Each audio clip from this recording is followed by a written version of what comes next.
Yesterday turned out to be the first day since before I was on the 900 milligrams to where I was completely myself.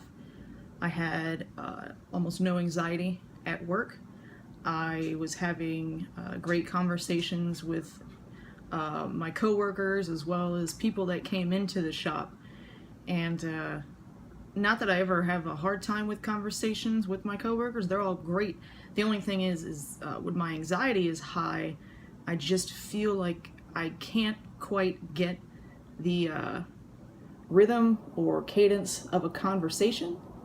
And I feel like when I'm listening, I absorb like the wrong information or anyway, so just think differently, and they get stressful and frustrating because I feel like I'm not connecting with other people, even though I'm trying. Normally those aren't things I think about. I'm not thinking about the conversation, like the structure of it at the moment. But yesterday was fine. Everything was fine. We only had 20 or less people in the shop. It was slow and rainy.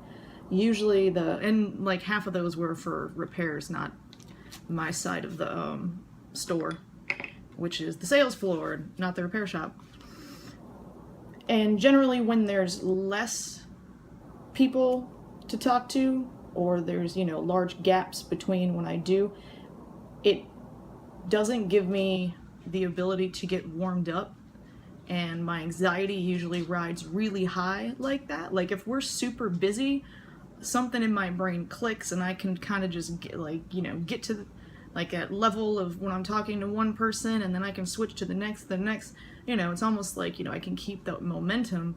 And generally, if there's since not being properly medicated, it's one of those, if something kind of gets a little high with someone who comes in the shop or family or whatever, as soon as they're gone, it kind of tapers off, and then I gotta work it all the way back up again. It's weird. The good news is some of you out there will know exactly what I'm talking about. So yesterday I was fine. I was making jokes when people were coming in to the shop, which is, how it usually works. And I make jokes with customers based, in the conversation. Like this guy came in with a piece of paper with his work order so he could pick up his bike, and when he walked in, I was like, "What do you got there?" And of course, I know what he's got. And I was like, "You gonna read me a poem?" I was like, "Did you write me a short story?" And breaks the ice, and they start laughing. Sometimes coming into a bike shop can be intimidating. A lot of people find it intimidating, so I do things like that where, not even on purpose, I don't do that in order to it's like, oh, that's a good way to break the ice, I'll write that down. No, that's just me. Whether I'm working there or not, I could be there for, getting my bike repaired, and somebody walks in and I'll probably say that.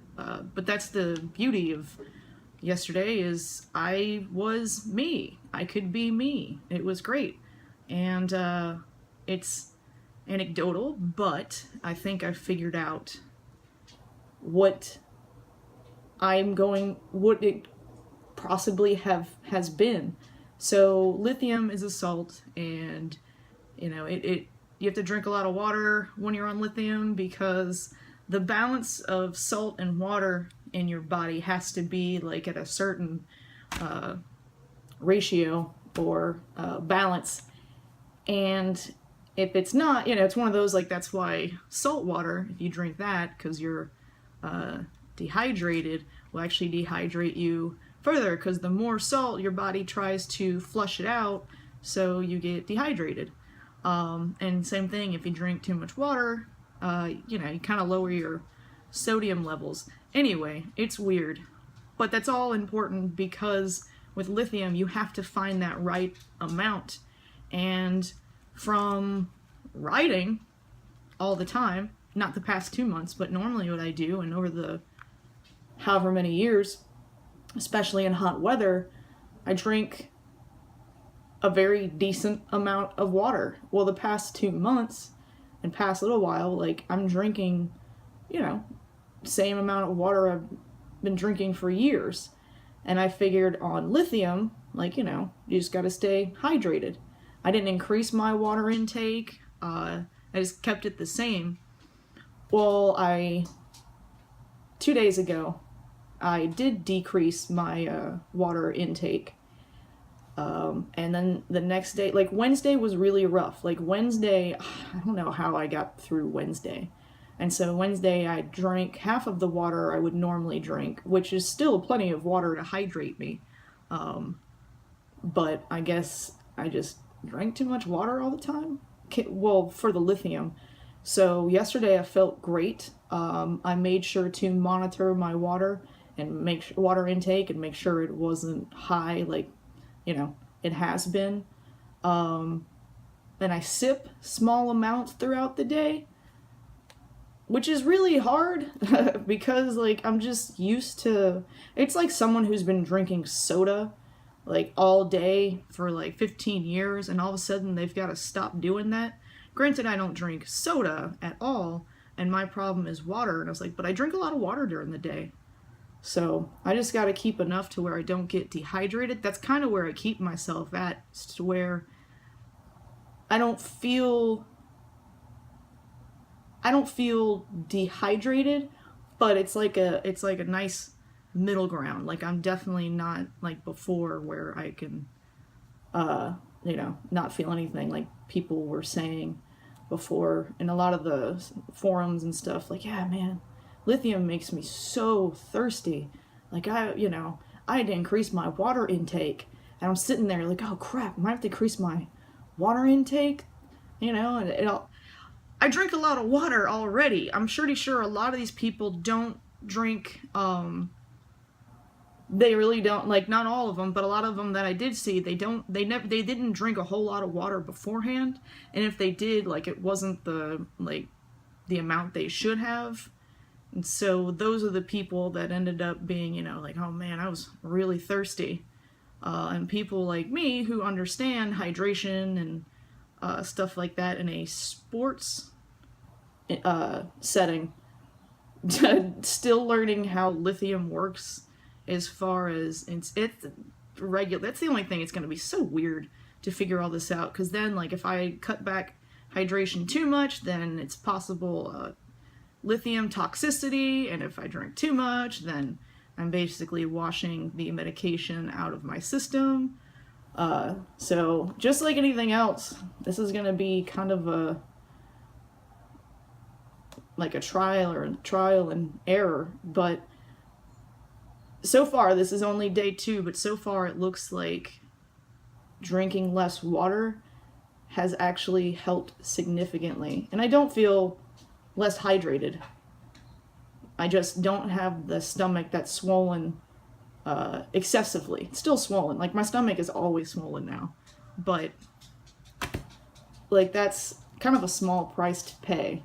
I didn't plan on being centerfold or fashion model with flat abs anyway. It'd be nice to have the abs that I know I should and I'm working for, but what the fuck ever. At this point in time, after feeling so shitty for so long, like, I'll take a swollen stomach, like, whatever. I don't care. But so that's what I think I've found so far. Like I said, we'll have to see as far as the next, week or 2 goes with me monitoring my water, and then I'll have to get my lithium blood test to kind of figure where those are at, and then see if I need to mess around with that. It's high maintenance. This medication is very high maintenance, and I knew that going into it. It's just strange how, in what ways it turned out to be high maintenance. The good thing is I take care of myself as far as, self-management with the mood disruptions and, just managing bipolar in general. So I'm kind of used to everything, doing it the hard way, if you will. I don't know. So I don't feel discouraged by how much effort lithium's gonna take. I just want it to work. If it can work, I'm totally down with that. But if it's just a matter of tweaking all this little weird shit and then how many ounces I have to drink at what time, I'm okay with that.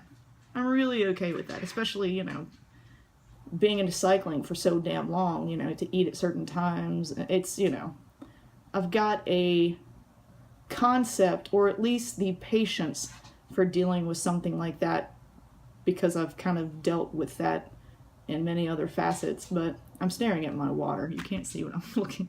It's like I'm talking to my water, like, you know, we're on board, right? All right, I gotta go to work.